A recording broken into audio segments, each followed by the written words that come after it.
Well, let's get the first in our analyses of what's happening. Julie Norman, lecturer at UCL Centre for US Politics, who's joining us live from London. Julie, thank you for being with us. We appreciate your time. Is the vice presidential debate really just a cipher for the two main candidates, Trump and Biden? Or will we see, do you think, that these two candidates, Kamala Harris, Mike Pence, have their own personalities, their own ideas? Well, usually the vice presidential debate is a bit of a sideshow. It's usually not one that gets much attention because usually so much of the focus is on the two main candidates. And of course, it has been that way to some degree this year, but this year is different. Largely because both Biden and Trump are quite advanced in age. They're the two oldest candidates that we've ever had in a presidential race at 74 and 77 years, respectively. So it's really crucial in this debate for Kamala Harris and Mike Pence both to show that they would be capable to step into the role of president if something were to happen to either Trump or Biden. And of course, coming right after Trump's hospitalization with COVID, this message is even more dire and quite upfront for a lot of voters right now. Indeed, so in a sense, not so much vice presidential candidates, but perhaps actual presidential candidates, as you point out. Do you think there's any particular one of them that might inspire those 46% of US voters who didn't bother to turn out in 2016 to get up, get out and cast a vote? Well, that's certainly what both campaigns are hoping at this point. Most voters have made up their minds. There's maximum 10% of probably undecided voters. But the real key for both campaigns now is to mobilize voters, get people out to the polls, and make sure that people are voting.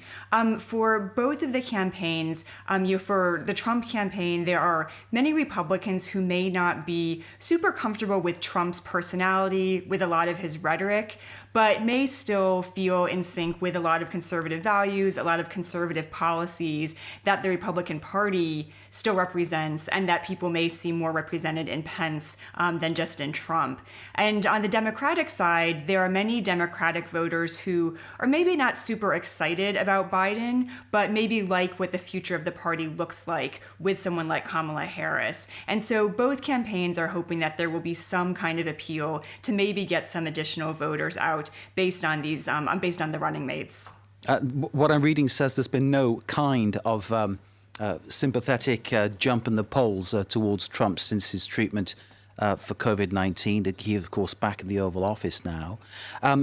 There are many people, of course, across the United States who have their own particular issues, their own particular axes to grind against the political classes on either side. The issue of race, of course, is massive. Kamala Harris, first black candidate in this role, first woman in this role. Do you think that she in particular might have a marked influence on what happens?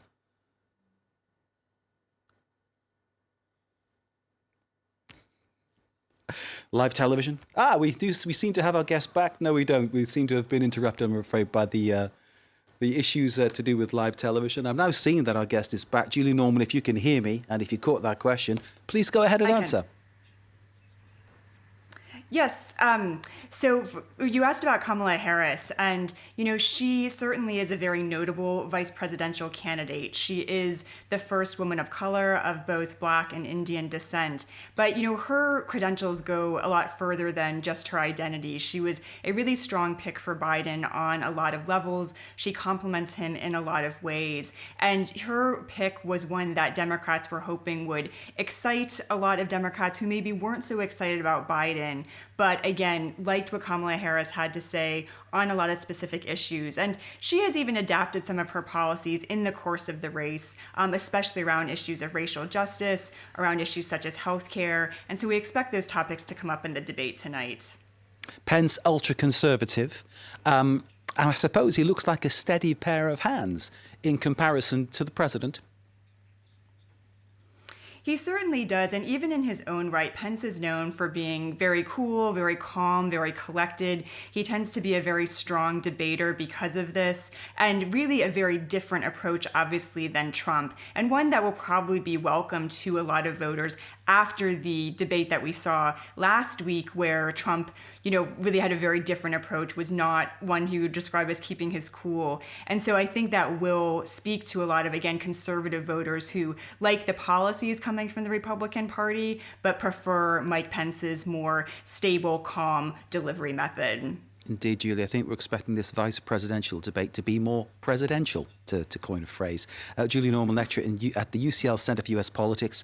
Thank you very much for sharing your analysis with us. I know what you're doing later, and we'll be doing the same as well. Enjoy the debate. Thank you very much indeed. Julie Norman there, joining us from London.